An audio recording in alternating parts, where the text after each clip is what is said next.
Welcome back to the Bob Harden Show. And now here's your host, Bob Harden. Thanks so much for joining us here on the show. It's brought to you in part by Florida Weekly, your complimentary copy available at hundreds of locations throughout the Paradise Coast, as well as Gulf Shore Playhouse, bringing you professional New York-style theater at its very best.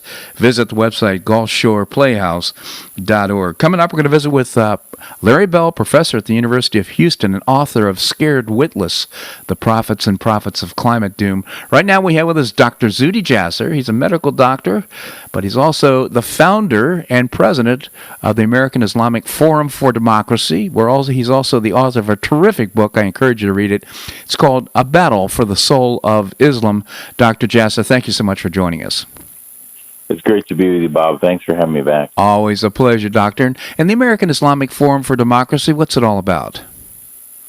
We basically believe that terrorism and Islamist violence is a symptom. The underlying problem is political Islam, that Islam is in that time in history in which theocrats are controlling the establishment of the religion, if you will, and our organization is about the separation of mosque and state, the defeat of the Islamic State idea, the caliphate idea, and the need to bring Islamic interpretations into the 21st century.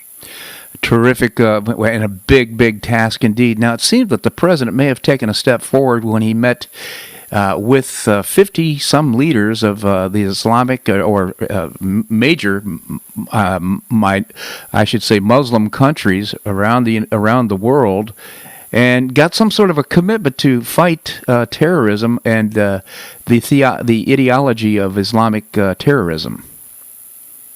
Yeah, I think, the question is, where did we come from? We had the last 8 years of a president who completely abandoned the Middle East at the altar of Iran. And unfortunately, it created a significant instability. It radicalized the Syrian population. Iran made Syria into a client state as President Obama handed pallets of hundreds of billions of dollars to Iran. So President Trump, in his trip, went to basically restabilize that region. The Sunni countries of Egypt, Saudi Arabia, and the Gulf states, except Qatar, have been our allies for a long time.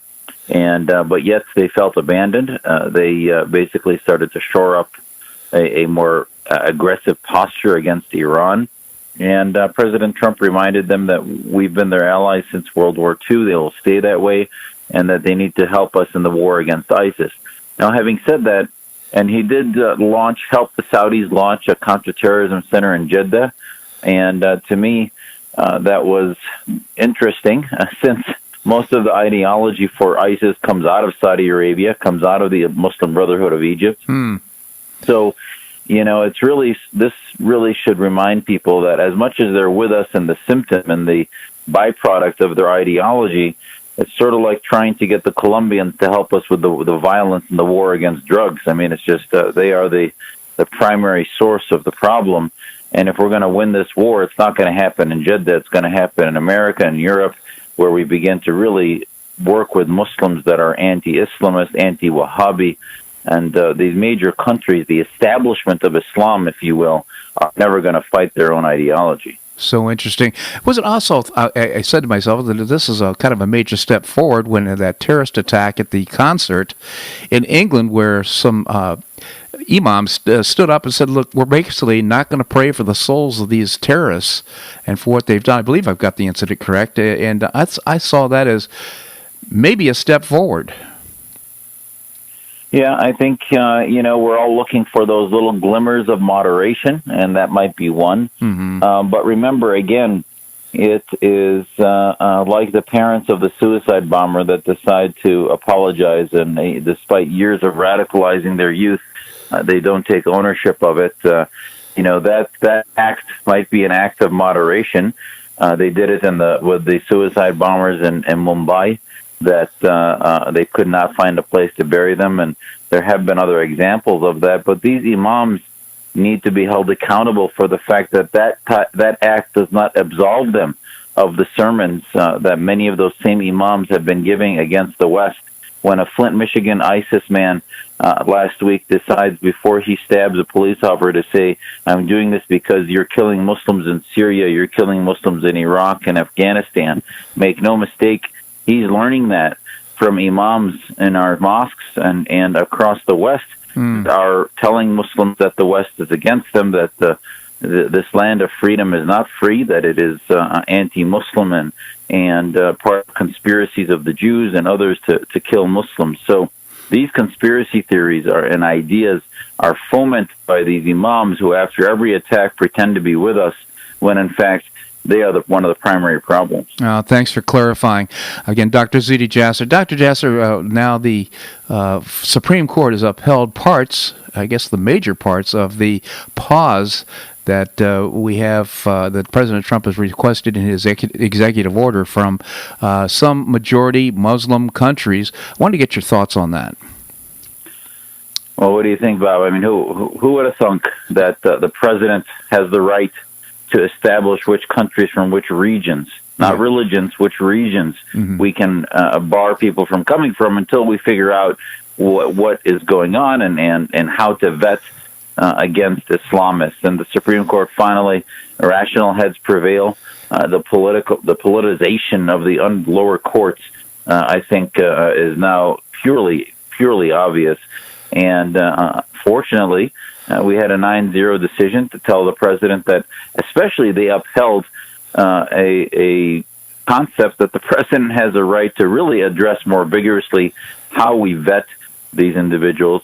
But also there was a minority statement from Alito, Thomas, and Gorsuch in which they said that, it should have been given full. I mean, this was a partial victory for the president, but they still said they're going to hear arguments in October to really look at the 1952 Immigration and Nationality Act again. Remember, that act came up in the Cold War, in which the president had the right to determine whether communist sympathizers will be coming into this country, and we still have that ideological vetting as part of immigration. And that needs to be visited again. Those three justices said, we should just give it to them right now, because by having a partial decision that basically tells them that, well, if they have connections with family here, if they have connections to businesses here, the immigrants can come in, or at least be given a presumption of being allowed in. Now, that presumption that those three justices said was going to possibly create a lot of litigation in the meantime between now and October. So, I think it's clearly a statement the president has a right to vet and set up his own national security policies, which is part of the Constitution. But it can't come quick enough in October before these Islamist and leftist identity groups start to exploit some of the provisions made yesterday. Yeah. Dr. Jasser, I do want to do a shout-out about your book, A Battle for the Soul of Islam. I've read the book, and I first of all just want to acknowledge you for the transparency that you share with us in terms of your own personal beliefs and religious views and what the religion of Islam has meant to you, but also talking about the problem in full. I think it's just such an important contribution to the dialogue around what's happening around the world. It's called A Battle for the Soul of Islam. Any thoughts that you'd like to share with us? Well, thank you. I think people can get overwhelmed with trying to figure out what's different about Syria versus Egypt and what's going on in Saudi Arabia, and now Qatar's isolated. Don't try to pigeonhole every different country. It is all a common problem, which is Muslims have yet to separate mosque and state. The founding fathers were in this war against theocracy, and it created the greatest country in the world. And the concept in Christianity of rendering unto Caesar what is Caesar and unto God's what is God's took the Christian world almost 18 centuries to figure out. So I think for Muslims, that's where we are. That's what my book is about. It's that you can be moral and God-fearing and be a Muslim who believes first and foremost in being American first. And but the bottom line is we can't deny that the leadership of our faith across the mosque and government networks across the world are predominantly theocrats that need reform. Right. And again, the name of the book is A Battle for the Soul of Islam by Dr. Zuhdi Jasser. Also, I want to refer you to the website aifdemocracy.org. aifdemocracy.org. Dr. Jasser, genuinely appreciate your coming on the show. Appreciate what you're doing for the world. Thank you so much for joining us. Thank you, Bob. Anytime. Take care. Thank you so much. All right, coming up, truly a great man. Coming up, we're going to be visiting with Andrew Joppa, former professor at Mercy College, the author of Josephus of Oz, a terrific read off topic today. We're going to be talking about how to celebrate and mourn. We'll find out about what that and more right here in the Bob Harden Show on the Bob Harden Broadcasting Network.